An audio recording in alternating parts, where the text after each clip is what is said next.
Olá, sejam todos muito bem-vindos ao canal do NEC. Hoje, 15 de julho de 2023, daremos continuidade à gravação do estudo da Gênese.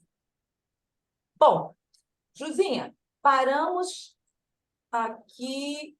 Deixa eu ver, porque eu estou com. Vocês chamam Nós e-book, paramos né? no item É no, 3, não foi? Posso no projetar aqui? 160. 160, pode? Você pode. Então, Entrou? Vê se está tudo certinho para você entrar aí, Ju. aqui, para mim, no meu não aparece página, né? Mas aparece o item. Isso, é o Tá terceiro aparecendo item, para não é isso, vocês? Ju? Não, né? Exato, está. Está, Ah, Ju. Está sim. Tá aparecendo a revista Espírita? A A revista revista espírita? Espírita, O Céu e o Inferno? Está sim. tá. Jura? Ô, Então tá gente, e ótimo. não é para aparecer? Não, é que Não, para mim tá aparecendo outra tela, gente. Faz parte, Ju. Eu O acho que céu é. e o inferno. Está Deixa eu aparecendo fechar aqui. aqui, peraí. Eu vou pôr ele na outra tela, melhor, que daí eu consigo ver vocês juntos. Mas, Rô, você tirou o bebezinho que estava tão bonitinho passeando aí, Rô? Hein, Rô? Deixa tava os fazendo muito bichinhos. barulho. Ah, é tão Ó, lindo, é bebê, eu acho. Não sei, lindinho. É, É, não é? É um amor, eu amo. Zélia, foi aqui que nós paramos? Pelo que eu Foi, deixei amor, marcadinho em sim, vermelho, foi. É, no eu terceiro, anotei na aqui. página 160. Aí tá correto, Ju. É aí Correto, mesmo. Porque né? da outra vez eu fiz confusão, tá? Fui eu que fiz confusão. Mas agora tá melhorzinho. Então, nós lemos Terceiro. aqui, né? Ah, No terceiro, onde está marcado de vermelhinho. isso. Vamos iniciar do 1 para a Vamos, gente retomar as vamos, colocações de Kardec? por favor. Espera só um pouquinho que vocês falaram junta. Diga, Juliana. Vamos começar aqui. Não, essa doutrina suscita várias objeções. Nós estávamos Sim. no item 3, mas vamos retomar do 1 para a gente dar uma relembrada, né? Claro. Então Qual o vamos lá. capítulo, Ju? É o capítulo dos demônios. Eu só não 10. tenho a página aqui, Rô, que no meu 10. PDF Capítulo tem. 10, Rô. Capítulo 10, página 160. Na edição de capa, a capa nova do Céu e Inferno. Porque tem uma verde, não é isso? 160, Rô.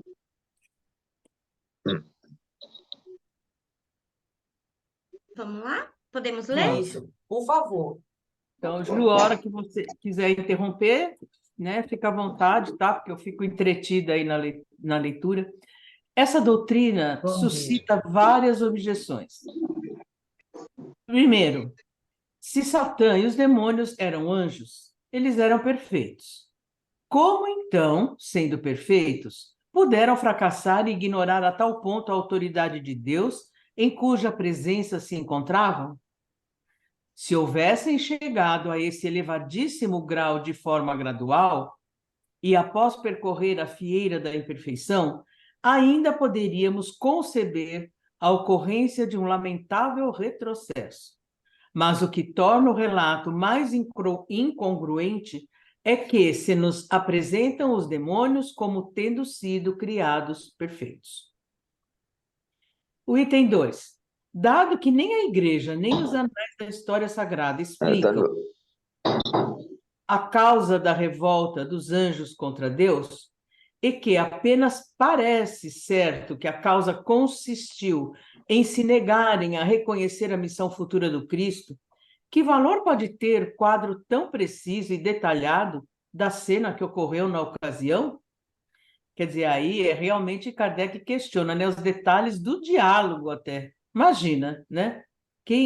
Qualquer um de nós, qualquer ser humano, a gente percebe que é pura fantasia, pura ilação, projeção pessoal e etc. De que fonte vieram as palavras tão exatas que teriam sido ditas então, incluindo até mesmo murmúrios? De duas uma. Ou a cena é verdadeira ou não. Se é verdadeira, não há nenhuma incerteza. Por que então a igreja não resolveu a questão em definitivo? Se a igreja e a história se calam, se a causa da revolta apenas parece determinada, o relato é apenas uma suposição e a descrição da cena é fruto da imaginação. Aí temos uma notinha de rodapé, né? 137. O seguinte texto encontra-se em Isaías, capítulo 14, versículos de 11 a 17. Teu orgulho foi precipitado nos infernos, teu corpo morto caiu por terra. Tua cama verterá podridão e os vermes serão tua vestimenta. Como caíste do céu, Lúcifer, tu que parecias tão brilhante ao romper do dia? Como foste arrojado sobre a terra, tu, que ferias as nações com teus golpes, que dizias no coração: subirei aos céus e estabelecerei meu trono acima dos astros de Deus. Sentar-me-ei acima das nuvens mais altas e serei igual ao Altíssimo. E todavia, gente, um favor, por gentileza, aqueles que estão entrando, fechem os seus microfones, porque dá muita interferência de barulho externo. E todavia, foste precipitado dessa glória no inferno até o mais fundo dos abismos. Os que te virem aproximando-se, encarar-te-ão a dizer: será este homem que turbou a terra, aterrorizou seus reinos, fazendo do mundo um deserto, que destruiu cidades e reteve acorrentados os que lhe entregaram prisioneiros? Essas palavras do profeta não se referem à revolta dos anjos, mas a uma alusão ao orgulho e à queda do rei da Babilônia, que mantinha os judeus cativos, como o comprovam os últimos versículos. O rei da Babilônia foi chamado de Lúcifer alegoricamente, não sendo feita aqui nenhuma menção alguma da cena antes descrita. Essas palavras são do rei que as dizia em seu coração, colocando-se por orgulho acima de Deus, cujo povo aprisionara. A predição da libertação dos judeus, da ruína da Babilônia e da derrota dos assírios é, ademais, assunto exclusivo desse capítulo, nota do autor, portanto, nota de Allan Kardec.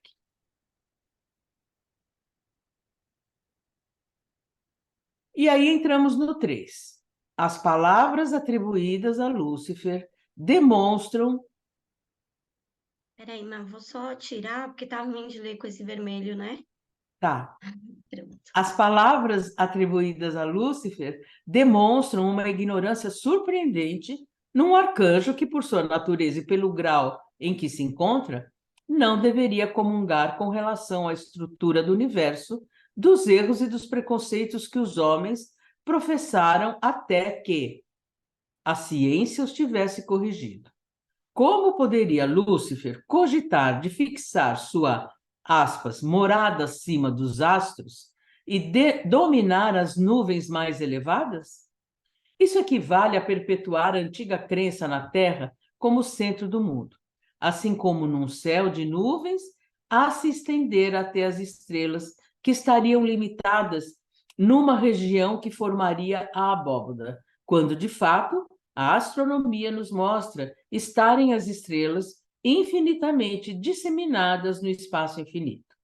Como se sabe, hoje em dia, que as nuvens não se estendem além de 2 léguas acima da superfície terrestre, a menção a montanhas ou a possibilidade de sobrepujarem-se as nuvens mais elevadas pressuporia uma cena que se passasse na superfície da Terra, fixando aí a morada dos anjos.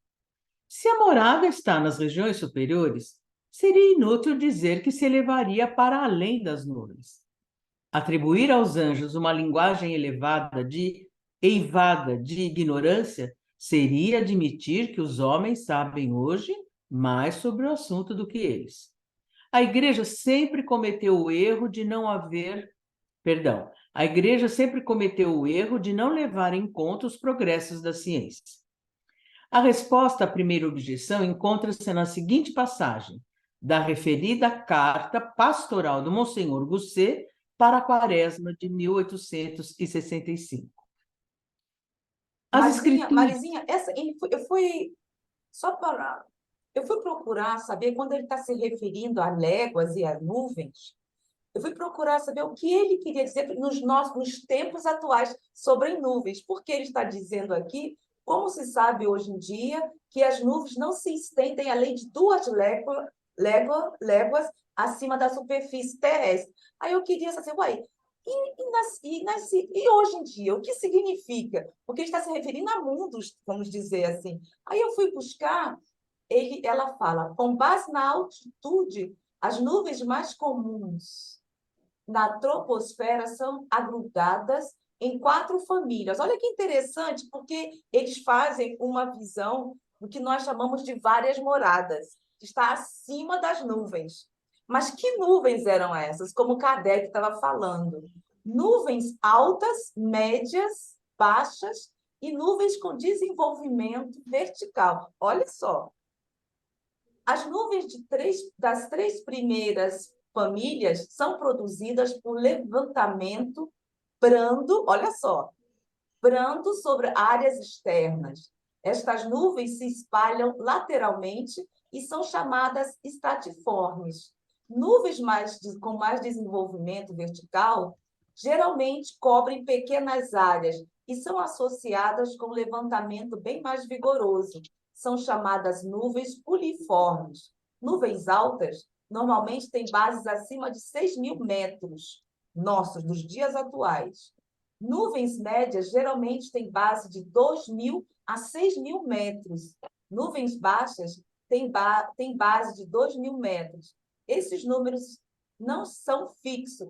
Há variações sazonais e latitudinais em altas altitudes ou durante o inverno, em latitudes médias. As nuvens altas são geralmente encontradas em altitudes menores. Por que eu fiquei com essa curiosidade? Porque ele justamente está se referindo, ele vai explicar sobre essa parte de nuvens, porque anteriormente está dizendo que o Lúcifer, estaria acima das nuvens. Mas onde? Em que espaço?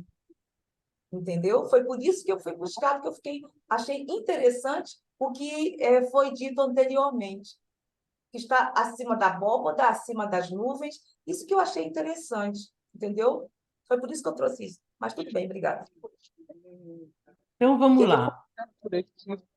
As escrituras e a tradição tem microfone aberto, gente. Eu vou fechando, estou fechando. As escrituras e a tradição dão o nome de céu ao lugar em que foram colocados os anjos no momento de sua criação.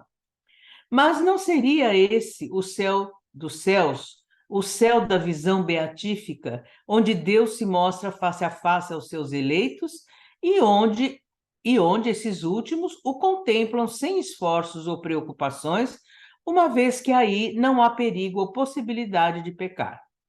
A tentação e a fraqueza são aí desconhecidas. A justiça, a alegria e a paz aí reinam com inabalável segurança. E a santidade e a glória são inalienáveis.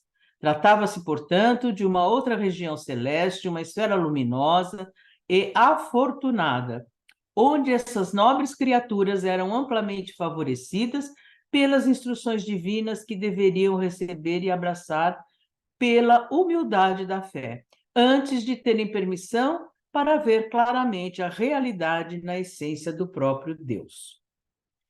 Resulta do que parece que os anjos decaídos pertenciam a uma categoria menos elevada, menos perfeita, não havendo ainda alcançado o patamar supremo em que o erro é impossível. Pois seja, mas haveria aqui, então, uma contradição óbvia, porquanto é dito anteriormente que Deus os criou, aspas, fazendo-os em tudo semelhantes aos sublimes espíritos que, distribuídos por todas as ordens e disseminados por todas as classes, tinham o mesmo objetivo e destino, sendo seu chefe o mais belo dos arcanjos. Se foram feitos em tudo semelhantes aos outros anjos, não eram, portanto, de uma natureza inferior. Se estavam disseminados por todas as classes, não estavam no lugar especial. A objeção mantém-se intacta, então. Eu gosto muito dessa forma de Kardec ir perguntando e a gente vendo as contradições. Viu, Juju e todos? Eu adoro, porque a gente vai aprendendo. Isso é o raciocínio analítico. Mas se isso, por que aquilo? Mas se aquilo, então isso não faz sentido.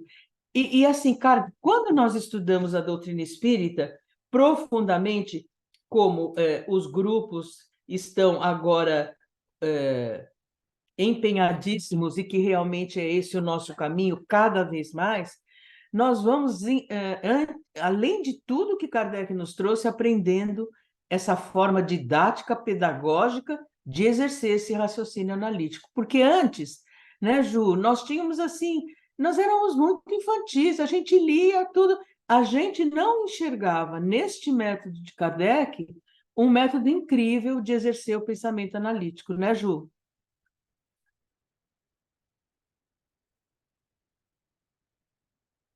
Verdade, Má, tava com o microfone fechado. Eu também gosto, porque ele vai fazendo os raciocínios, né? Trazendo as perguntas, e quando a gente faz perguntas, a gente começa a refletir, né? Sobre elas, tentar buscar entender, buscar a resposta, e ele traz bastante questionamentos, né? Eu gosto. Exatamente. Muito bom mesmo. E nos leva. Oh, desculpa, Sônia. A Você. Vai, Sônia Sônia, levantou a depois eu mão. falo. É. Obrigada, Zé. Bom dia a todos. Bom Desculpe o dia. atrasinho. E isso que a Marisa falou é muito importante, interessante, porque antes nós não fazíamos isso, né, Marisa? De jeito E, nenhum. e o que é pior, e, e muitos continuam fazendo, continuam Sim. nesse estado de condição, só ouvem, sem questionar, né? Eu vejo nos centros espíritas, palestrantes são convidados a falar, e eu preciso permanecer imóvel ouvindo, Uhum. né? Eu estive em centros espíritas que as pessoas sequer manifestavam, sabe, na expressão, gente, qualquer opinião, não manifestam. Quando são Não. convidados a manifestar, não sabem, não conseguem, se sentem tolhidos. É uma coisa muito interessante, muito E esquisita. sabe, Soninha, eu e todos, né? Quando a gente se dirige a um, evidentemente se dirige a todos, né? Eu e a Juju, a gente conversa muito, né? Porque a gente tem uma relação de outras vidas, né? De mãe e filha, ela é minha filhinha do coração, então não tem jeito, né? Essas coisas acontecem assim, elas explodem de repente na vida da gente, né? E eu tenho falado para a Juju, eu confesso para vocês, e não tenho vergonha nenhuma, que de 5 anos para cá, é, depois que eu li o Revolução Espírita, começou por aí, né? Eu estava, só rapidamente, eu estava procurando alguma literatura espírita na internet, e aí eu vi a Revolução Espírita, eu falei, nossa, revolução já é uma palavra assim que instiga, né? Pelo menos para mim, falou em revolução, eu já quero saber o que é. Ainda espírita. E aí, né, quando eu comprei a obra, enfim, e aí sucederam uma série de fatos, e com a ida do Paulo fazendo palestras lá na Casa Espírita, enfim. Então, eu não tenho vergonha de confessar que de 5 anos para cá, efetivamente, eu estou estudando a doutrina espírita profundamente. E aí, eu estava comentando com a Ju outro dia, às vezes as pessoas nos ouvem falar algum conceito, mas de onde elas tiraram isso? Ou da onde? Gente, absolutamente está tudo em Kardec. E eu vou caindo para trás cada vez que eu. Mas como que a gente não viu o que está escrito aqui, né? A Gênese, que é o livro da vida da Juju, que é a paixão dela, e que eu também estou me apaixonando pela Gênese, né? E que realmente é um livro fantástico mesmo, assim como o Céu e o Inferno. Mas por quê? Porque nós estamos decodificando o que Kardec quer dizer, o que ele traz, porque antes a gente passava batido, né? Aquele item da unidade e diversidade, a gente passava batido, e pior, conversando outro dia, nós estávamos num grupo de estudo, Juliana estava, nós acabávamos dando explicações fruto das nossas ideias. do que nós achávamos. E com isso, criando, às vezes, uma ideia equivocada, né?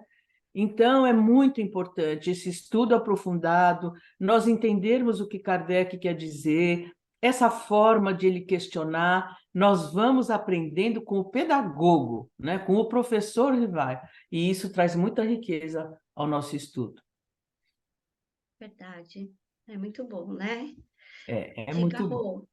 E como você falou, muda o nosso comportamento também, né? Muda. Exatamente. Olha, só para finalizar, é, essa frase quem nos trouxe foi Paulo, né? Paulo Henrique.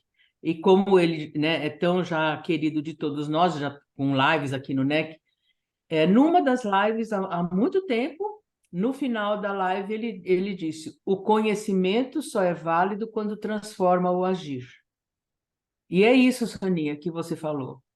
Quando nós modificamos o nosso agir, quando nós mudamos a nossa mentalidade, quando nós mudamos a nossa disposição moral, efetivamente o conhecimento se consolidou dentro de nós, né? Vamos deixar a Rô falar que ela está lá, por favor. Vamos, a Ruth tá com a mão levantada. Eu gosto muito do Kardec pegando as contradições, não só nesse texto aqui desse Monsenhor, mas em tudo, né? Quando ele vai refutar, ele pega as contradições. A pessoa faz todo aquele textão, né, colocando sua crença e tal, daí ele vai pegando as contradições. A própria pessoa já está se contradizendo, né? E assim, ele fala da ciência, né? Kardec ele vai comparando aqui também com a ciência, né? Ele não vai colocando só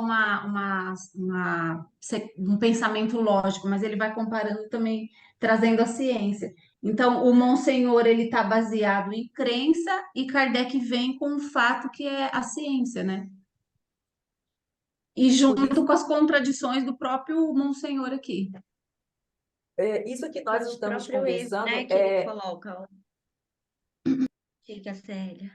eu acho que isso que nós estamos comentando é essencial, porque com os estudos vamos tendo a coragem também de sair da conchinha que estávamos, como se fosse antigamente, onde os padres ficavam lá na missa e tudo isso, e de costa, em latim, não é?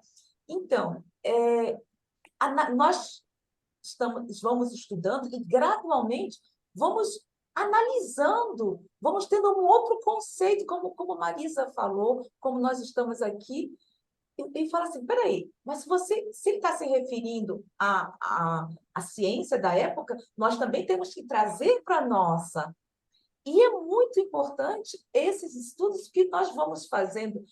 Ele está utilizando a ciência da época e nós também temos que atualizar algumas coisas, como eu havia comentado anteriormente, sobre que ele fala de léguas. Hoje a gente não usa isso. Então, há necessidade também de nós observar, peraí, o que está se referindo na ciência daquela época para os dias atuais? Isso é muito importante que vamos analisando, refletindo e utilizando a razão, gente. Antigamente, eu não usava, não. Assim, não observava tudo isso como uma Marizinha falando, passava batido tudo. E é isso. Obrigada.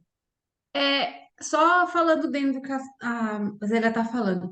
A gente agora tá começando aqui na nossa casa espírita, estudo, né? E daí tava eu lá, tal, e daí a gente começa a perceber, mesmo estando dentro de uma casa espírita, a pessoa trazer livro dos espíritos, trazer as questões, a pessoa embute outras questões junto. E daí fica claro o misticismo e o dogmatismo. E daí a gente tendo essa consciência que a Zélia está falando, não precisa nem repetir Kardec. A gente mesmo fazer o nosso raciocínio e falar na hora, né? E as pessoas não querem que fala. Elas se sentem professores e você, aluno, você tem que ficar quieto, de cabeça baixa. Você não pergunta nada porque você atrapalha a aula, você vai tomar tempo da aula. E eu tô lutando contra isso aqui, sabe? Às vezes é triste, porque a gente pode até perder uma amizade, mas eu não me contenho. Ainda mais depois desses 3 anos de pandemia e a gente estudando, eu não me contenho, mas eu sei que é um objetivo maior, né? E que lá na frente as pessoas vão cair em si que nem a gente. Vai falar assim, puxa, eu dei um monte de cabeçada, não era bem por aquele caminho. Mas sabe, Rô, só antes que a Juju vai falar também, toda vez que nós tocamos assim nesses assuntos, nós precisamos também entender como sempre, nos espelharmos no exemplo de Kardec, né? Se eu não estiver enganada, lá na Revista Espírita de 1858, um dos primeiros artigos, acho que quando ele apresenta, porque é a primeira, né? Ele diz assim: discutiremos, mas não disputaremos. E outra, Kardec não perdia tempo com os incrédulos. E isso no que é o Espiritismo está tão bem caracterizado na conversa dele com o crítico. Porque o crítico vinha realmente só. Ele já vinha com aquela ideia pré-concebida e ele queria conhecer as reuniões mediúnicas por curiosidade.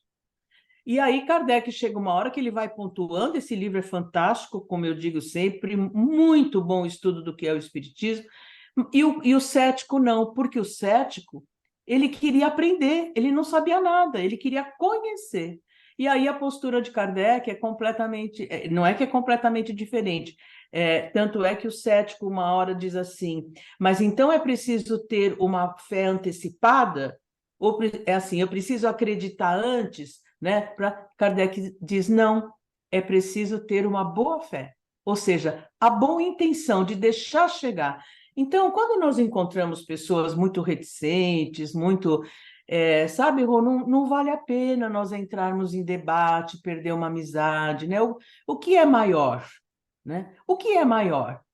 É uma amizade ou é porque é uma amizade que pensou diferente? Então, nesse aspecto, né, vamos seguir mais uma vez o exemplo de Kardec. Discutiremos, mas não disputaremos. Começou a entrar em disputa? Para, tudo bem, cada um com a sua crença, um abraço e pronto. Não é não, Ju? Eu entendo o que você falou, Marisa, e eu vou com cuidado, é que às vezes quando eu vou me expressar, eu me expresso toda brava, mas quando eu tô com a pessoa conversando, eu tento ser maneirinha, sabe? A É gente duas tem, pessoas tem numa que só. pensar. Mas assim,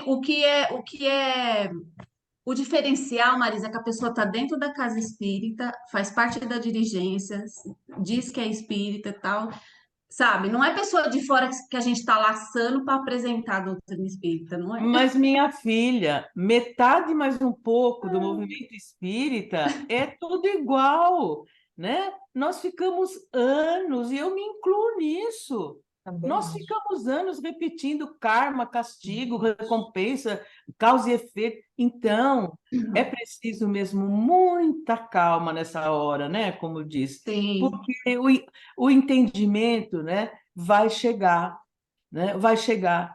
E assim, o tempo que cada um vai despertar não diminui, porque uma hora todos vão despertar. Diga, Ju. Respeito, né? Então, respeito, temos também que respeitar, afinal de contas, estamos aprendendo a ser caridosos, porque até isso tinha uma concepção completamente diferente sobre a caridade. Cada um de nós tem o seu tempo, a sua velocidade, e impormos o nosso ponto de vista não é bem por aí também, porque quando nós estamos nos estudos, quantas vezes eu falo assim, eu não estou entendendo nada disso não, essa coisa está meio estranha, e também fico lá, então, é só respeitar o tempo de cada um. Eu penso que é importante, né? O espiritismo ele não vem para ferir consciências. A gente não pode ferir a consciência das pessoas. Porém, quando a gente está dentro do centro, né, espírita ou está com a responsabilidade de estudar o espiritismo, ele é uma ciência e ele se fundamenta em fatos, em leis e em princípios. Então, não é a nossa opinião pessoal que deve prevalecer. E na dúvida, devemos sempre, um minutinho, surgiu uma dúvida no grupo, Uhum. vamos parar o estudo e fazer uma pesquisa vamos buscar, não é necessário se chegar ao esclarecimento naquele momento, não é necessário. Olha, Uhum. vamos fazer assim, vamos dar essa semana, todos vão pesquisar em Kardec e achar aonde estão as colocações, os princípios que fundamentam o entendimento de determinado fenômeno. E aí nós vamos trazer Kardec, porque às vezes a nossa opinião pessoal, a gente pode se equivocar, né? Então a gente sempre buscar, né, as sínteses, as explicações em todas as obras. Hoje a gente tem disponível em PDF, qualquer uma delas, a gente pode abrir ali, fazer a pesquisa, buscar o entendimento, trazer, né? Porque toda dúvida sincera, ela é válida quando a pessoa tem dúvida, né? E ela quer ali de bom coração entender. Ou quando ela tem um entendimento de crenças estabelecidos dentro dela e determinada palavra ou assunto, né? A gente vê isso na experiência do estudo, mexe com questões pessoais que envolve, às vezes, um problema pessoal que aquela pessoa está vivendo, porque o espiritismo, trabalhando pela psicologia, ele vai trabalhar com as nossas dores, com as nossas dúvidas, com as nossas dificuldades, e às vezes ali pode suscitar na pessoa, né, alguma emoção ou alguma mexer ali dentro dela, né? Dar uma desestabilizada nas suas crenças.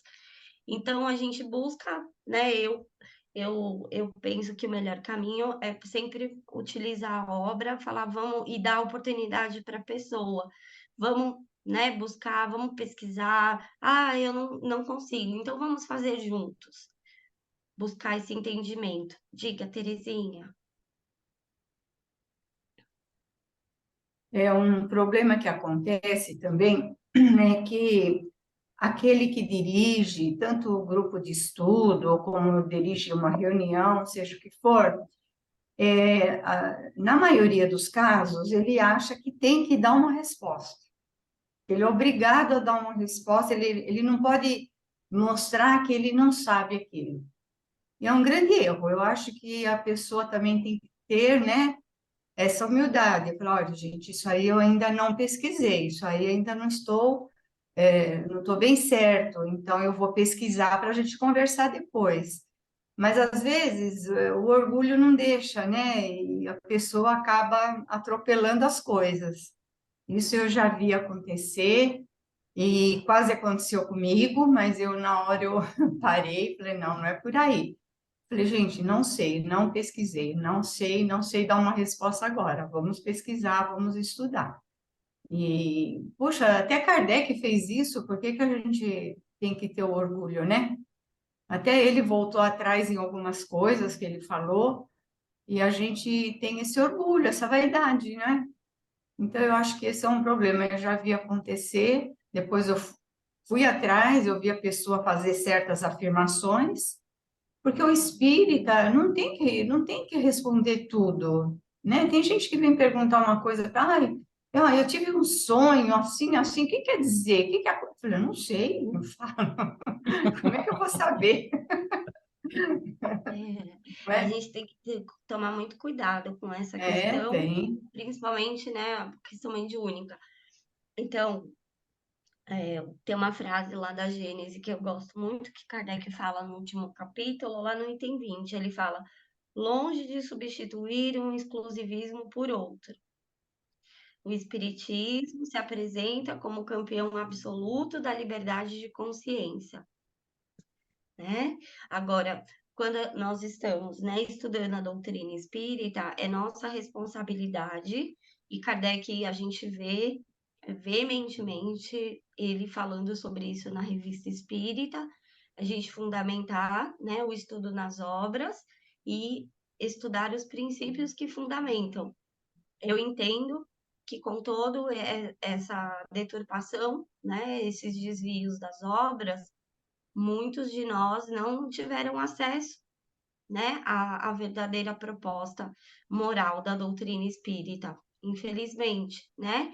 E felizmente, ontem a gente ainda estava conversando sobre isso, eu fiquei pensando, né, a rapidez que isso aconteceu, né? Eu lembro até hoje, quando o Cláudio Palermo, na rádio, anunciou, né, a questão da adulteração da Gênese, a obra da Simone Privato, a sua pesquisa, né, importantíssima, o restabelecimento da Gênese, e a gente foi estudar, né? Estudamos o legado, estudamos a Gênese, aí mais para frente veio o Autonomia, nós estudamos depois, né, o Nem Céu Nem Inferno, que vieram as denúncias sobre a questão da adulteração do céu e inferno, o restabelecimento da obra, né, autêntica, estamos estudando, né, e a gente vai compreendendo que isso fez muita falta, né, agora, infelizmente, existe no movimento espírita a questão de Rustang, né, das suas ideias, da obrigatoriedade dentro da federação de se estudar Rustang, uma moral fundamentada na heteronomia, oposta à proposta da doutrina espírita. Então, quando a gente, né, percebe que estão sendo feitas colocações que estão sendo fora da proposta de Kardec, a gente não vai ferir a consciência de ninguém, mas a gente vai propor, olha, vamos estudar, né, esse conceito, esse princípio nas obras de Kardec e tentar aprofundar esse entendimento. E aí, juntos, a própria pessoa vai começar a desconstruir isso dentro dela. E aí ela tem uma escolha, né? Ela é livre. Ela vai ter consciência, porque a gente muda quando a gente vai tomando consciência pelo entendimento. E aí ela vai fazer a escolha no que ela vai acreditar, né? Mas nós, como espíritas, nós temos essa responsabilidade de fundamentar tudo nos princípios. Diga, Rô. Eu estou lembrando aqui que enquanto a gente lê a doutrina espírita, a gente vê lá as palavras assembleia, grupo mediúnico, assistência. Então, não tem nenhum momento falando assim, o professor Allan Kardec, porque é o professor Hipólito Leon Denis, é uma coisa. O professor Allan Kardec está dando aula de espiritismo, a gente não vê em momento nenhum. E até nos grupos mediúnicos, Kardec fala de antes das evocações, estudar a personalidade daquele espírito, né? E formular questões. Então, novamente, um convite ao estudo de grupo. Então, assim, tem uma palavra que eu peguei em outros contextos que fala assim: ensinar para ou aprender junto. Então, o Espiritismo, eu penso que ele está nessa outra parte aqui, aprender junto, né? Não tem professor. Mas essas pessoas, elas acabaram, elas replicam o que acontece na sociedade, que foi até a crítica que eu fiz para a pessoa.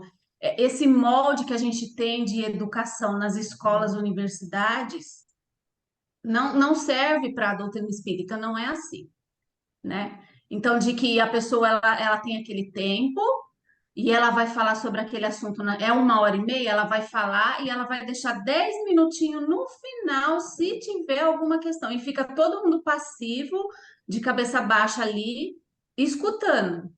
E a pessoa, ela não tem aquela sensibilidade de alguém perguntou, então vamos aproveitar essa oportunidade dessa pergunta aqui para esclarecimento. Se tiver que ficar o restante da aula todinha naquela questão, ótimo. Então, as pessoas vão repetindo dentro da casa espírita o padrão que tem na sociedade. Então, mas a gente chega lá. Pouquinhos a gente vai transformando, né? Essa questão o professor são só os espíritos, porque eles é que têm como estudar o mundo espiritual, né? A gente aqui, nosso ponto de vista é muito limitado. A gente pode tentar, né, compreender pelas obras e pelo estabelecimento de um diálogo, né, sincero, verdadeiro e na busca do esclarecimento coletivo, o que hoje não está acontecendo. Esperamos que um dia esse diálogo se restabeleça, né, para podermos compreender e aprofundar o entendimento do mundo espiritual. Mas eu acho que quanto à questão moral, né? Ontem a gente ainda estava estudando isso. Kardec, né, deu o exemplo, um pai de família, ele muitas vezes fala para o filho, até que aquele filho não tenha mais necessidade de ouvir e de estudar. Não é o nosso caso, porque ainda não conquistamos os atos virtuosos, né? Então, a parte moral que fundamenta a doutrina espírita foi muito mal compreendida e, né, precisamos entender a moral autônoma e ser um reflexo disso, né, nas nossas ações, no nosso sentir e no nosso pensar. Mas a gente está estudando, né, buscando praticar e vamos chegar lá. Vamos lá, gente? Vamos ler mais um pouquinho? Vamos. Mas há uma outra objeção, indubitavelmente a mais grave e mais séria, que está relacionada à mediação do Cristo, quando é dito que tal, abre aspas, desígnio concebido de toda a eternidade foi revelado aos anjos muito tempo antes de sua execução, fecha aspas. Deus sabia desde sempre, portanto, que os anjos, assim como os homens, teriam necessidade dessa mediação. Não saberia Deus, então, que determinados anjos viriam a falir? Que tal queda haveria de lhes acarretar condenação eterna sem possibilidade de perdão? Que seriam destinados a tentar os homens e que, entre estes últimos, os que se deixassem seduzir sofreriam a mesma sorte? Se Deus de tudo isso sabia, criou, então, predestinados à danação eterna, com o conhecimento de causa. Uma parcela dos anjos, assim como a maior parte do gênero humano. Diga-se o que disser, em tal cenário seria impossível conciliar a criação dos anjos e do gênero humano com a soberana bondade. Sobe a tela para mim, Juju, por favor. Isso. Se Deus não o sabia, não era onipotente. Tanto numa como noutra hipótese, teríamos a negação de dois atributos sem cuja plenitude Deus não seria Deus. Se admitirmos a falibilidade dos anjos, como também a dos homens, a punição passa a ser uma consequência natural e justa da falta. Aí tem uma notinha, 138. Essa explicação corresponde ao item 4 do resumo da Lei de Justiça Divina, no capítulo 8, que afirma, abre aspas, a punição é sempre a consequência natural da falta cometida. A punição da falta isolada ou a transformada em hábito que se torna uma imperfeição é o sofrimento moral, sensação de infelicidade do espírito consciente da natureza má de seu ato. O estado de infelicidade sendo inerente ao de imperfeição, esse sofrimento cessa quando o espírito arrependido se aperfeiçoa retornando ao bem. Todo esse processo ocorre de forma natural, em virtude das leis que regem o mundo moral, sem necessidade de uma intervenção divina, nota do editor, fim da nota de rodapé.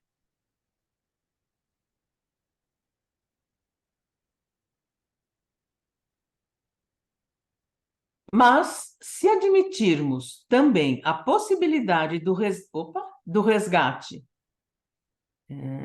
através do retorno ao bem e da obtenção do perdão após o arrependimento e expiação, não haveria nada a desmentir a bondade de Deus. Deus saberia que eles falhariam, que seriam punidos, mas saberia também que esse castigo temporário seria um meio de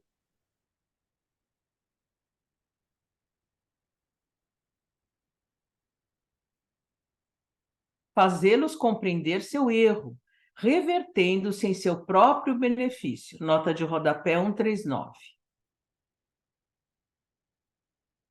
Essa explicação corresponde ao item 8º do resumo da Lei de Justiça Divina, no capítulo 8, que afirma, aspas, O que Deus exige para pôr fim aos sofrimentos é o arrependimento, a expiação e a reparação.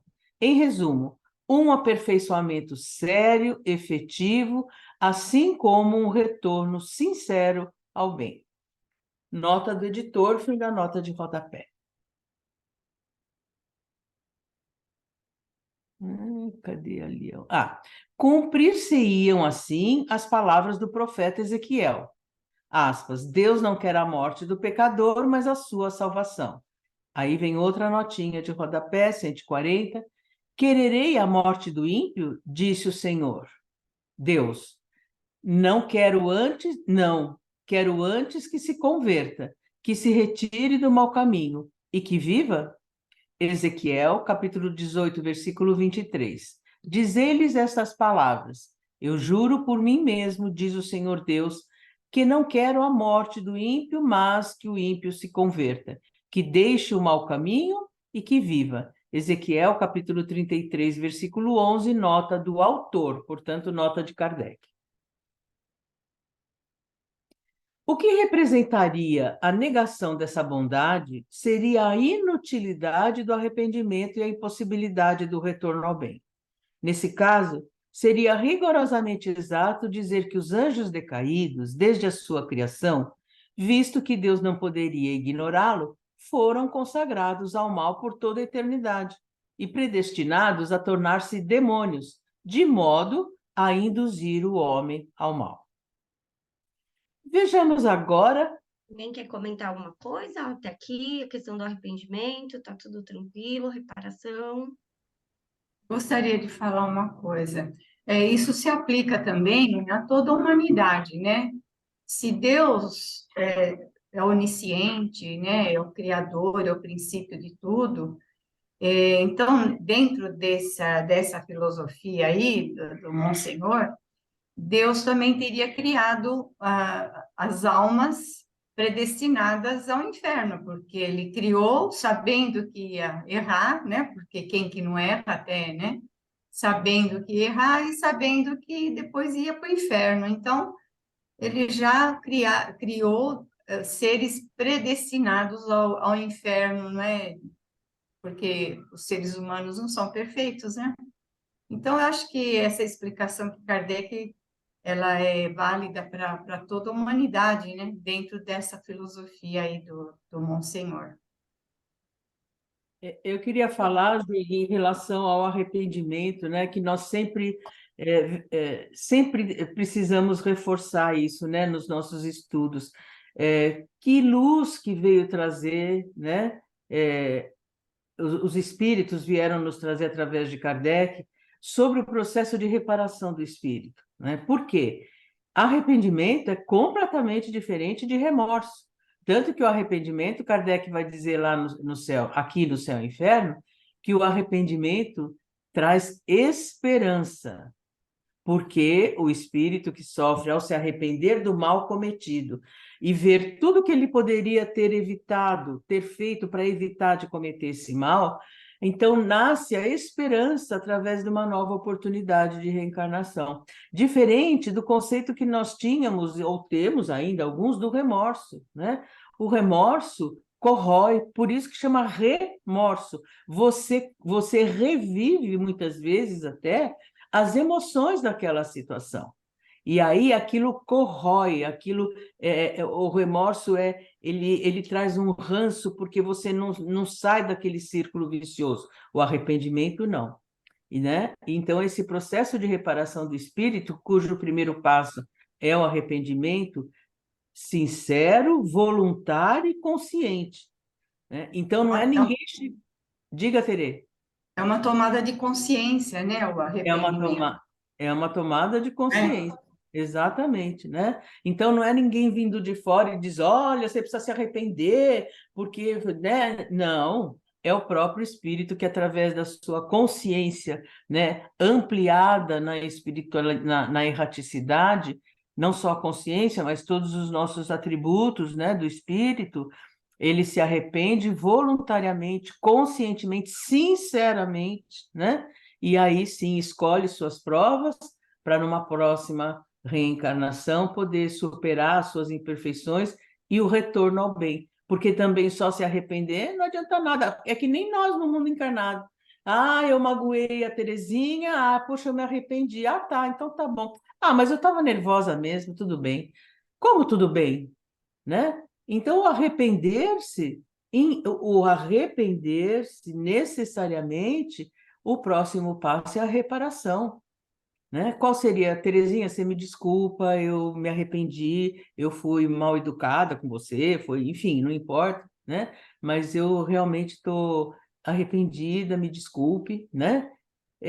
Isso falando em termos do encarnado, dando um exemplo assim, corriqueiro, vamos dizer. Agora, o espírito desencarnado, o arrependimento é essa chama de esperança que ele tem de poder voltar, né? Reparar o seu espírito e retornar ao bem. Eu acho isso fantástico, porque E, durante muitos anos a gente carregava esse conceito equivocado do remorso ou do arrependimento como uma coisa sofrida, né? Ah, eu me arrependo, pego o chicotinho, né? E não, o arrependimento é a conscientização, né? Exatamente, do mal cometido e de tudo que ele poderia ter feito para evitar esse mal. e, Eu e gostaria de também tirar uma deixar a dúvida. personalidade. Pode falar, Zé. Eu gostaria de tirar uma dúvida, Ju, sobre isso, porque no pensamento, livre pensamento, eu acho, o Paulo falou sobre os hábitos ele falou sobre os hábitos que se tornam rotina, que são repetitivos. Então, isso vai se tornando aos poucos nocivo ao ser. Então, quando existe uma consciência do ser, ele segue em busca do entendimento. Como é que seria isso em relação ao arrependimento? Juliana, Marisa? Então, um hábito, a gente pode adquirir um hábito conscientemente. E existe muito na psicologia do Paul Janet o debate sobre a questão do hábito. Só que quando a gente vai pensar em termos de ser humano, então o Janet vai colocar assim, ó. Você começa a vivenciar uma situação onde você tem a emoção da raiva. Como que eu posso alimentar essa emoção? Pelo pensamento. Então, eu começo a reviver no meu pensamento a cena que aconteceu e, ao mesmo tempo, eu vou reviver a emoção subsequente, né? Correspondente ao fato, ao pensamento. E eu posso, pelo pensamento, alimentar isso. E aí eu começo a desejar para a pessoa que ela se dê mal, eu posso planejar uma vingança, eu posso começar a passar essa raiva para um sentimento de ódio. E aí, o que que eu estou fazendo? Eu estou alimentando isso dentro de mim. Esse agir pode se tornar um hábito, pelo entendimento que eu estou construindo a partir das minhas crenças, a partir daquilo que eu acredito.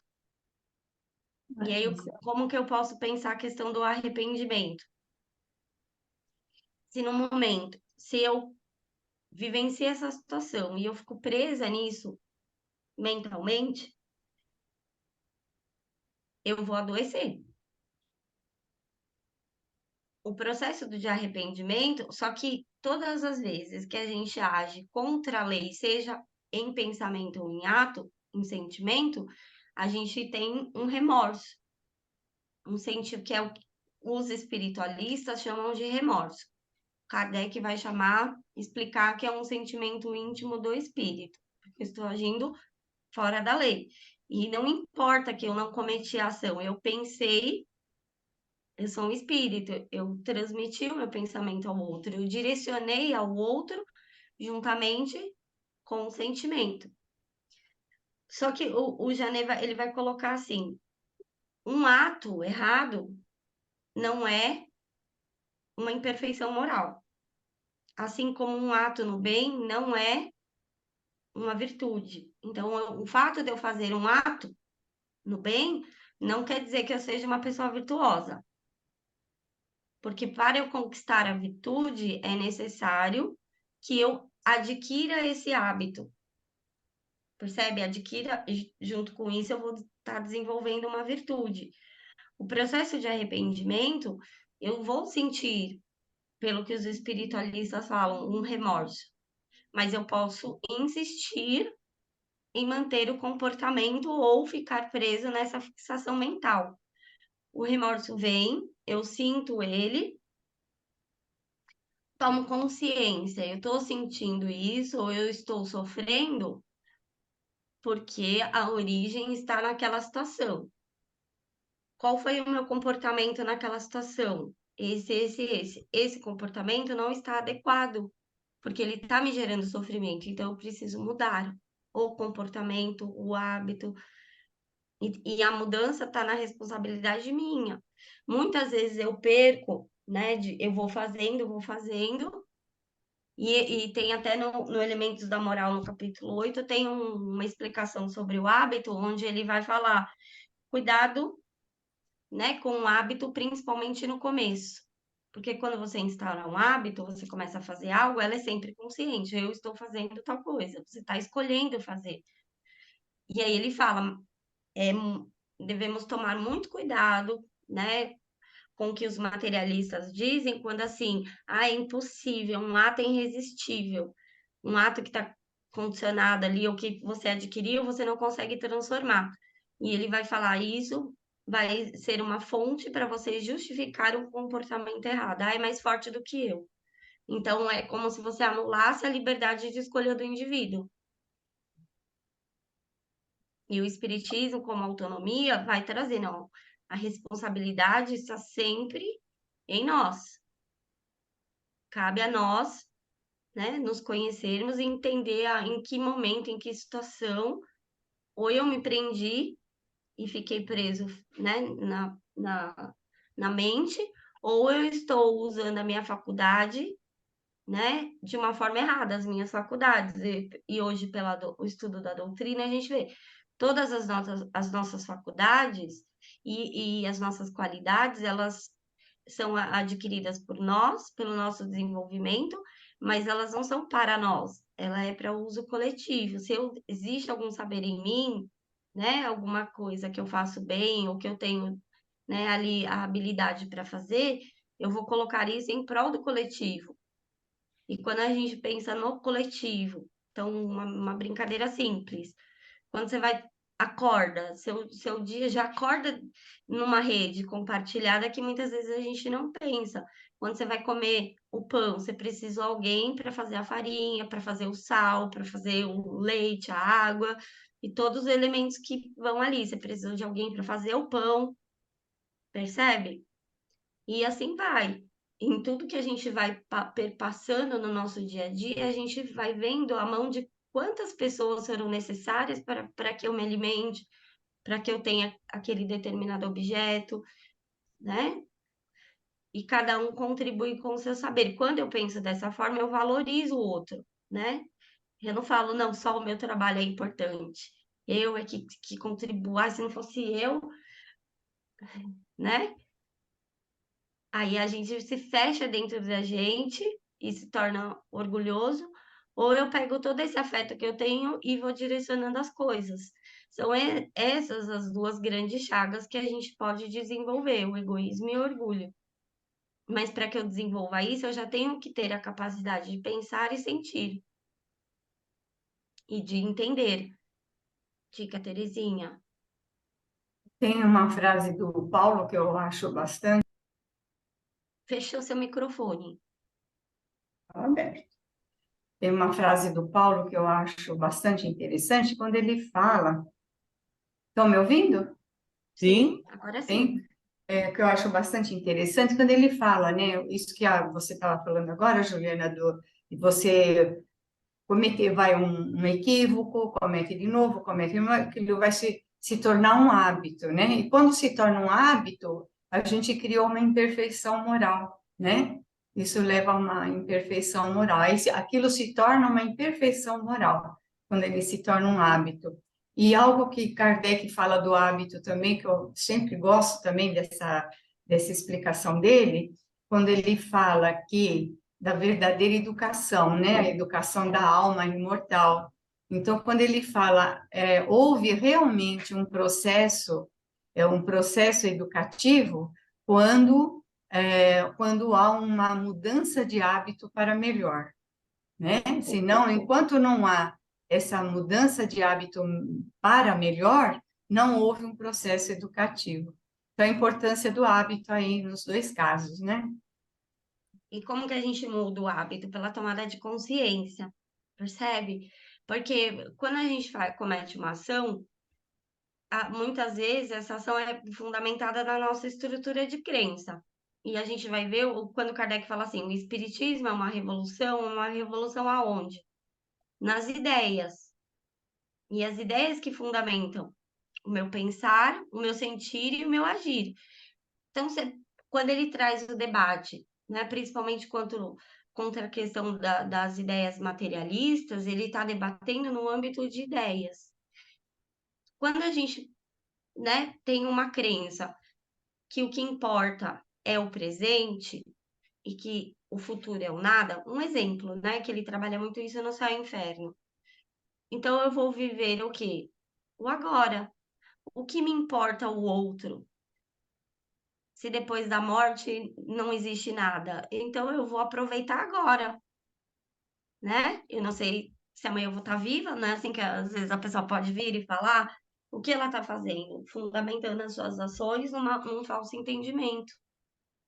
Porque né, a vida, ela tem uma finitude, mas as conquistas que a gente adquire, a gente não perde.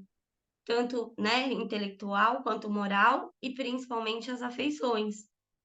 Que não são caras, né? Não são verdadeiras.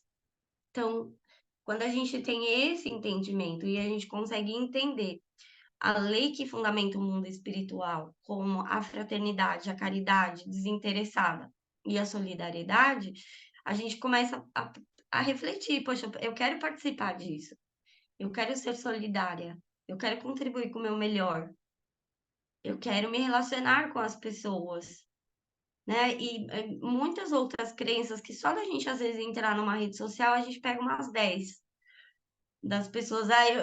A pessoa falando, eu prefiro bicho do que gente. O que eu tô fazendo? Não tem nenhum problema você amar os animais. Porque o amor, ele não ele não tem uma quantidade. Eu tenho que amar só os animais, eu tenho que amar só o meu marido, meu filho, minha mãe, meu pai, meu avô, né? Não é quantitativo, não tem quantidade, percebe? Ou crenças onde as pessoas falam assim: você vai receber de mim aquilo que você plantar em mim. Olha, é o fundamento da heteronomia. Eu vou agir segundo o outro. Eu abro mão, é a mesma coisa e ela está falando isso sem pensar, gente, no que ela está falando. Percebe? E ela vai ter a ação dela constituída nisso. Se você me liga, eu te ligo. Se você não me ligar, eu também não te ligo. Se você vir me ver, eu vou ir ver você. É o fundamento da moral heterônoma. Eu vou agir pelo meu interesse. E aí eu coloco as minhas ações fora de mim. Eu abro mão da minha liberdade. Por isso que tanto para o espiritualismo, né? Principalmente o Charles Lévesque, que ele trabalha muito a questão de Deus, da alma e da liberdade. E também, né, para a doutrina espírita. Se você não é livre, não faz uso das suas faculdades para fazer escolhas e se desenvolver, você paralisa, né? E esse processo do arrependimento, ele está associado ao entendimento. Porque se você está agindo cegamente ou fundamentada numa crença falsa, você não consegue mudar quantas ações você vai cometendo fundamentada, às vezes, numa crença falsa. E Kardec fala isso na Gênese, no último capítulo, quando ele está falando da questão da renovação social, ele vai falar, muitas vezes um espírito, ele quando está aqui encarnado, ele age muito fundamentado pelo meio. Para os espiritualistas, eles vão dizer, é uma liberdade virtual, quando você abre mão da sua escolha e você vai agindo, se todo mundo faz assim, eu vou, talvez assim é bom, eu vou fazer assim também. Eu abro mão da minha liberdade. E aí Kardec fala, esse espírito, ele não é mau, mas ele tomando consciência no mundo espiritual, ele mesmo busca se renovar, se transformar e escolhe uma oportunidade para vir e contribuir da forma que ele puder.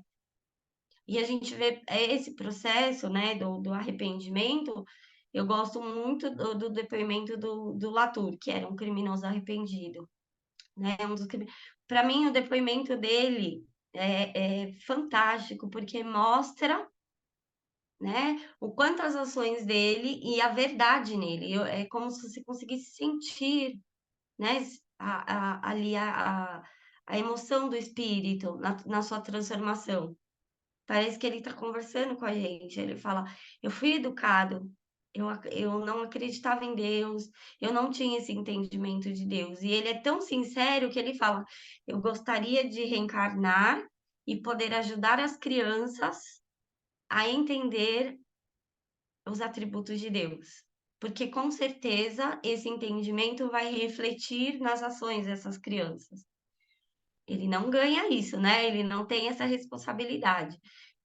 Ele vai reencarnar e ajudar espíritos, né, que cometem erros muito próximos do dele, e esse vai ser a oportunidade de reparação, do retorno sério e efetivo ao bem. Mas a gente já vê esse processo nele, muito lindo de arrependimento, né? Mas aí ele precisa, só o arrependimento não basta.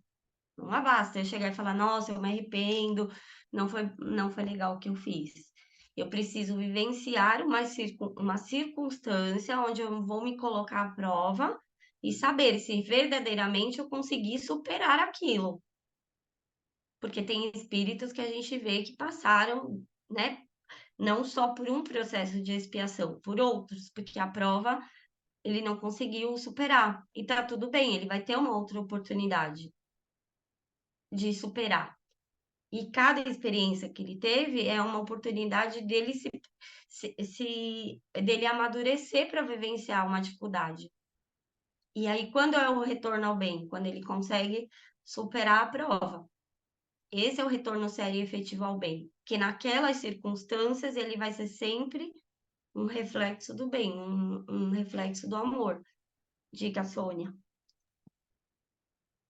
A respeito do que citou a Terezinha sobre a educação dos hábitos, é maravilhosa essa reflexão.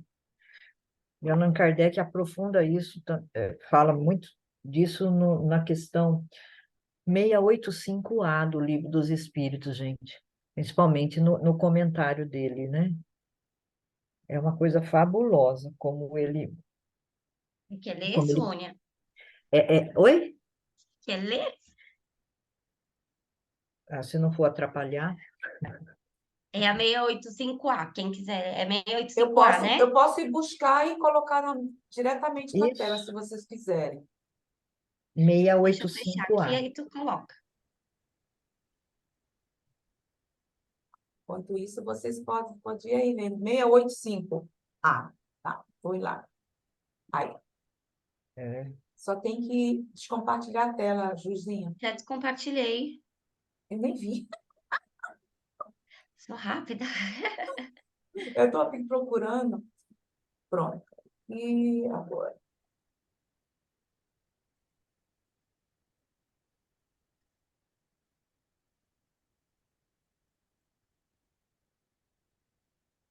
Só um instantinho. Estou aqui. Quem vai ler? A Sônia.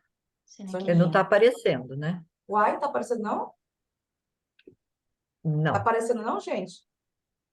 Tá Não? aparecendo 2 ursinhos. Dois Ah, então tá ursos. errado.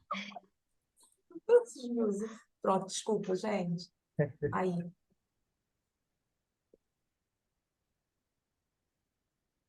desculpem.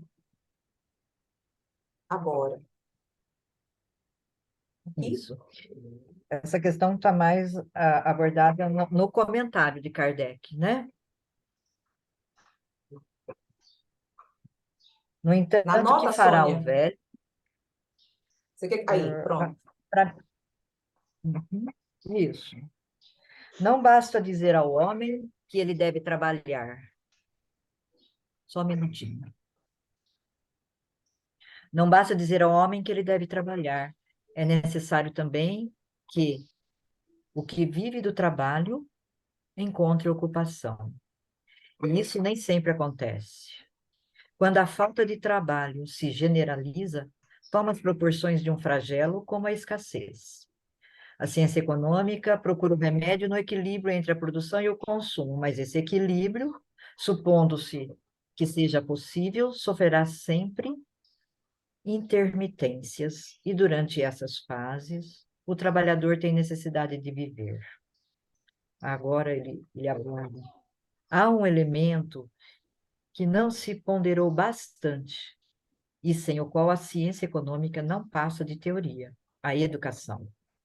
Não a educação intelectual, mas a moral. E nem ainda a educação moral pelos livros, mas a que consiste na arte de formar caracteres, aquela que cria os hábitos, porque educação é conjunto de hábitos adquiridos. Nossa, aí ele vai embora, né, gente? É grande. Lê tudo? Você quer ler? Pode ler. Mas é bem isso, né, que a Terezinha levantou, essa questão do valorizar a Tá educação se como referindo à conjunto educação dos que ela hábitos falou, né? adquiridos. Não entendi, Zélia. Está se referindo, porque ela foi em busca do que a Terezinha falou sobre a educação. Isso. Aí seria, não está mais, não está bom já? Ou vocês querem que coloque É, tudo também a nota? Acho que tá bom já, né? Eu também acho. isso.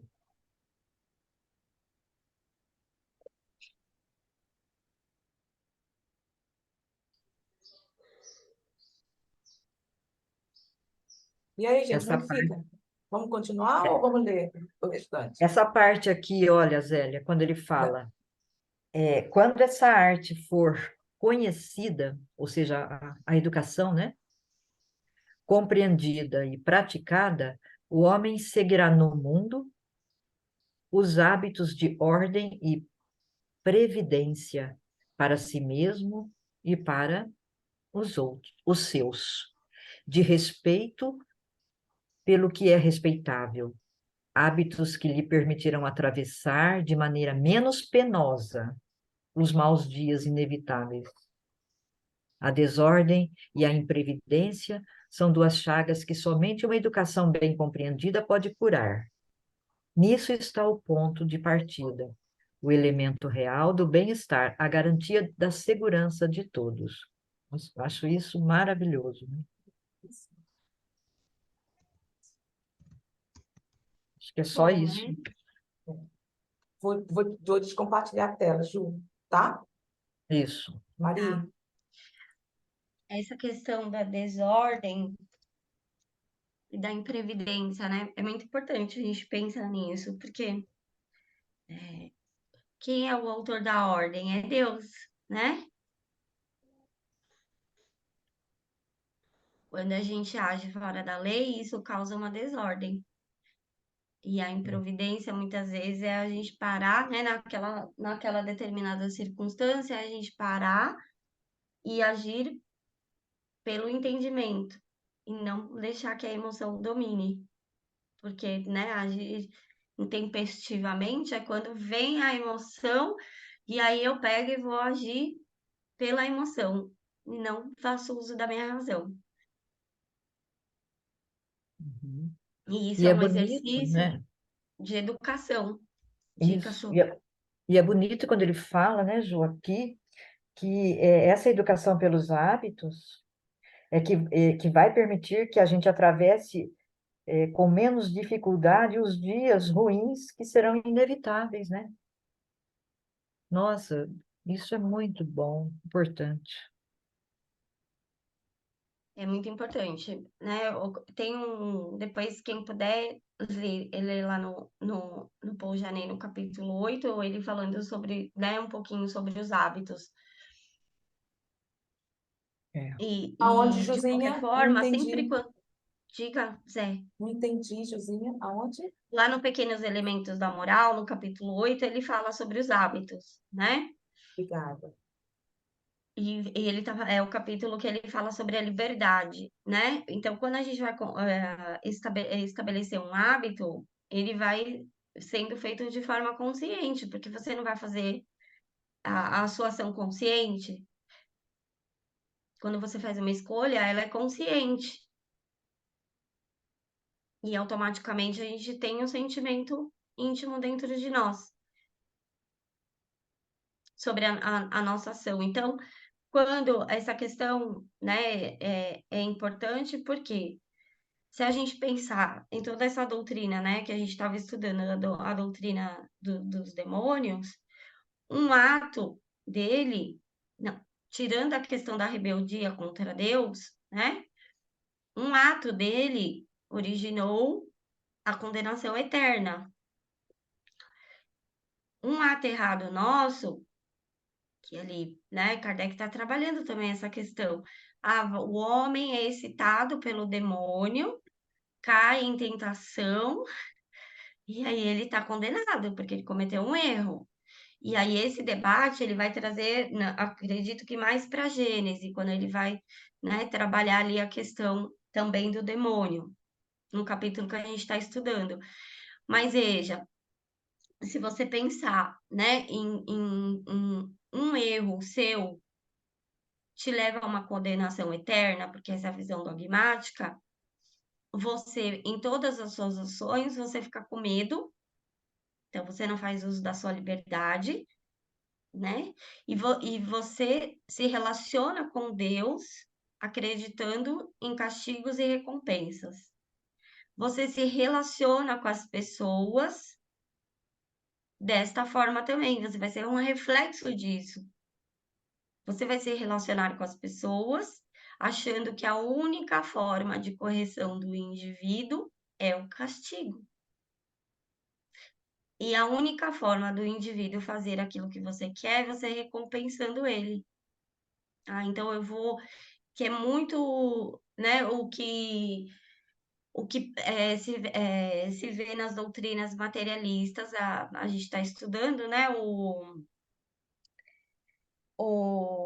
Paul Janet, e tem um deles, agora eu esqueci o nome dele, que ele vai falar assim, ah, quando você faz um ato de caridade, é uma antecipação da caridade que o outro pode fazer por você, porque ele nega, né, totalmente a caridade, né?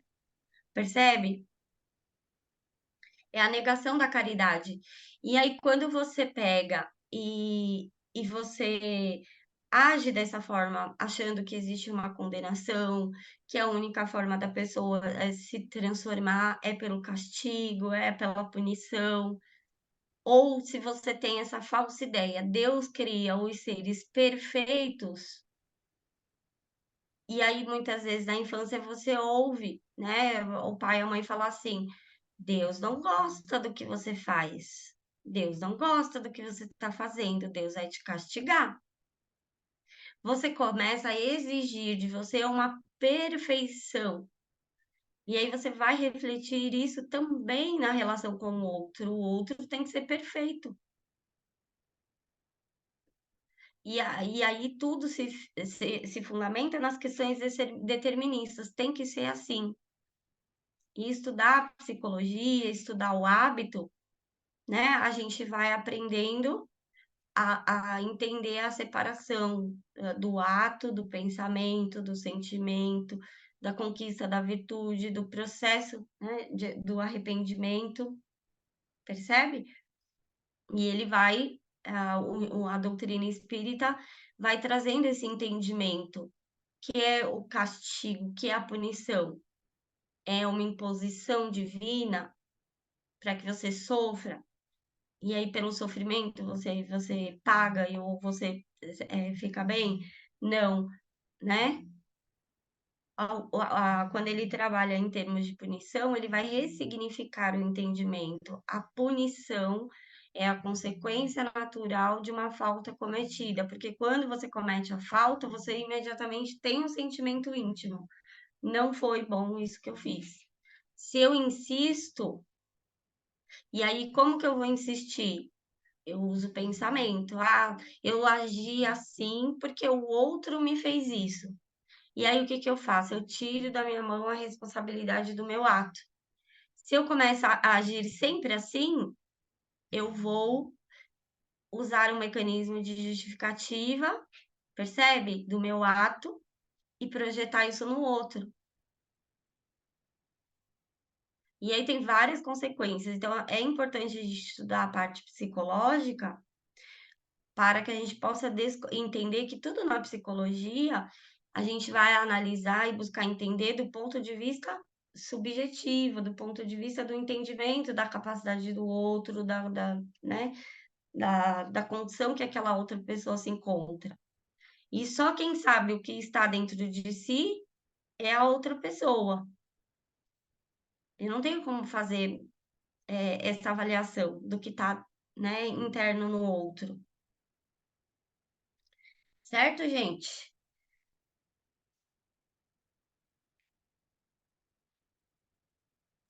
Esse aí, as ações humanas. Né, Juliana e demais, né? Esse raciocínio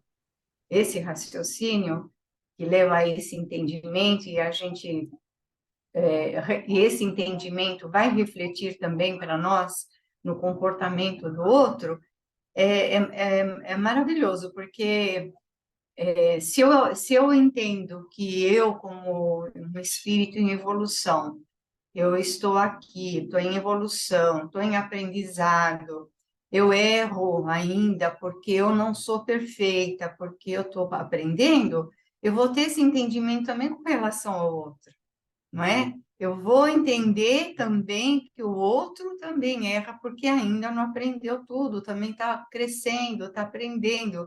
E daí vem, desse entendimento, vem a maior facilidade para o perdão, né? Por causa da compreensão, né? O perdão, fruto de um entendimento, né? É maravilhoso, né? Esse raciocínio de Kardec, da doutrina espírita. E não é necessário, né, Terezinha, a compreensão, porque aí você precisa entender como a alma, né, surge simples e ignorante, o seu processo de desenvolvimento, o que é natural a gente ter as paixões, um instinto, né, mas e que a gente vivencia um processo, né, de mudança, de evolução, não é isso? E aí, quando a gente compreende isso em nós, a gente olha o outro com esse olhar. E permite que o outro erre, e entende que não é eu castigando esse outro que ele vai se transformar, é dando a oportunidade dele compreender, aí sim ele vai se transformar. É pelo entendimento dele. Então, eu posso ser um instrumento de auxílio, mas o movimento é do outro. Mas às vezes, por isso que eu falo, às vezes a pessoa age fundamentada numa falsa crença e ela nem para pensar que a ação dela está fundamentada em algo que não é verdadeiro. E aí ela tem o sentimento, ela fica triste, a emoção da tristeza, mas às vezes ela não consegue identificar por que ninguém se aproxima de mim, por que que eu não tenho amigos, percebe? E isso vai trazendo tristeza, tristeza. Mas por quê? Quando ela se relaciona, né, ou quando ela vai agir, a base, o que move a ação dela é essa crença. Ah, eu só vou ligar se o outro me liga, eu só vou dar importância se o outro me dá, né? E a gente vai ver o quanto é frio, né? O entendimento materialista das relações. E muitas vezes as pessoas agem dessa forma, e sem saber a origem disso. E quando o Kardec, por isso que quando a Má falou, né, é importante a gente ver todas essas, os questionamentos de Kardec, ele vai fazendo a gente pensar. Então, e ontem foi legal no estudo, a Mari falou assim, olha, isso que está sendo colocado não pode ser verdadeiro, porque isso separa, isso divide as pessoas. E tudo que é verdadeiro une, não separa, não cria divisões, separações. E quando a gente começa a usar o raciocínio lógico, e em toda a questão que foi colocada, a gente partir daquilo que Kardec fala, vamos sempre partir da premissa dos atributos de Deus para qualquer refutação. Isso está de acordo com a justiça divina? Se não está, né, não é verdadeiro.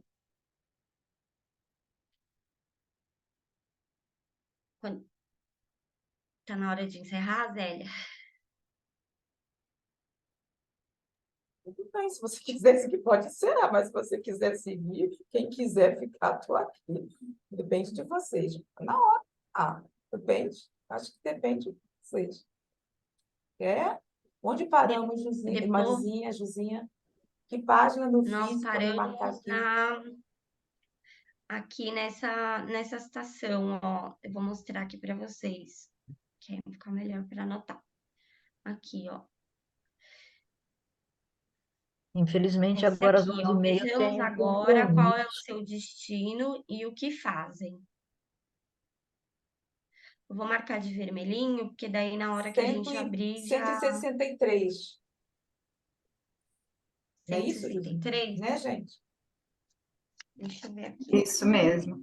Gente, eu preciso sair agora. Agradeço muito a reunião, o estudo, foi Obrigada, muito Terezinha. bom. Bom fim de semana para todos e até a próxima. Tá, Bom final obrigada, de gente. semana.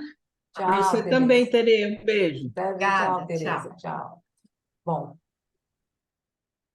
então vamos ficar para próximo estudo, não é isso, Ju? Isso. Aí a gente Então, combina certinho. tá, então deixa eu só, vou finalizar aqui a gravação. Gratidão a todas, viu? Gratidão, Marisa, Ju, a todos que estiveram. Então, até a próxima, tá, gente? Obrigada.